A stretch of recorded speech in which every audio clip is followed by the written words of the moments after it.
Police station party अंतर्गत काल एक घटना घडली। गिरिजानगर भांडेवाडी येथे एक इसम आहे विजय भांडेकर, वय 50 वर्ष। हे सकाळी 9:45 वाजता घरून ॲक्टिवा गाडी घेऊन सलूनला दाढी करण्यासाठी निघाले आणि त्या समोर 3 इस्मांनी त्याला गाडी अडवली आणि त्याच्यावर धारदार शस्त्र कोयत्याने त्याच्यावर डोक्यावर वार केला आणि ते तिथं जखमी झाले। आणि त्या जे मारणारे ते 3 इसम होते त्यांना तिथून त्या ठिकाणी पळून गेले। त्यानंतर त्यांचा मुलाला ती माहिती मिळाली आणि मुलगाने त्या जो जखमी आहे विजय भांडेकर त्यांना दवाखान्यात घेऊन भवानी हॉस्पिटलला त्याला भरती केलेला आहे। त्याला डोक्याला मार लागलेला आहे, तो गंभीर स्वरूपाचा मार आहे। एकंदरीत त्याच्यात मुलगा जो आहे मंथन विजय भांडेकर यांच्या तक्रारीवरून पोलीस स्टेशन पार्टी इथे जीव ठार मारण्याचा प्रयत्न या सदराखाली कलम 109, 126(2) इतर भारतीय न्याय संहितान्वये गुन्हा दाखल करण्यात आलेला आहे।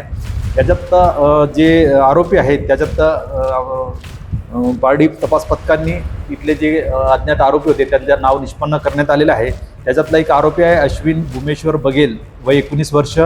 दुसरा आहे नितेश पुरुषोत्तम गजापुरे, वय 19 वर्ष। आणि एक विधी संघर्ष बालक आहे, तो 15 वर्षाचा आहे।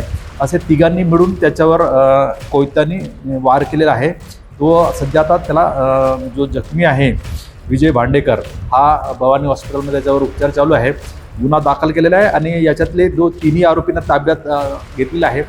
बार्डी डीबी पथकाने त्यांना ताब्यात घेऊन त्यांना अटक केलेली आहे। याच्यातला एक विधी संघर्ष बालक आहे, त्याला सध्या बाल सुधारगृहात ठेवण्यात आलेलं आहे। आणि बाकी हे दोन जे आरोपी आहेत त्यांना आज माननीय न्यायालयात पेश करून त्यांचा पुढील तपास करीत आहोत। एकंदरीत प्राथमिक दर्शनी असं लक्षात येते की काल परवाच्या रात्रीला याच्यातला जो विधी संघर्ष बालक आहे 15 वर्षाचा, त्याच्यासोबत काहीतरी त्यांच्यासोबत भांडणं झालं होता। त्या भांडणाच्या रागातून त्यांनी सकाळी त्याच्यावर हमला केला आहे असं प्रथमदर्शनी दिसून येत आहे। पण अधिक तपास आम्ही करतो, याच्यावर आता कस्टडी घेणार आहे आणि वरिष्ठांच्या मार्गदर्शनाखाली याचा तपास सुरू आहे। हे तिघे मित्र आहेत, याच्यातले विधी संघर्ष बालक आहे। त्यांनी त्याला ते भांडण झाल्याच्या कारणावरून त्यांना बोलवलं होतं आणि त्याला त्या तिघांनी मिळून त्याच्यावर हमला केलेला आहे। त्याच्यातला जो मारणारा आहे तो विधी संघर्ष बालकच आहे, म्हणजे एकंदरीत प्रथम याच्यातून दिसत आहे।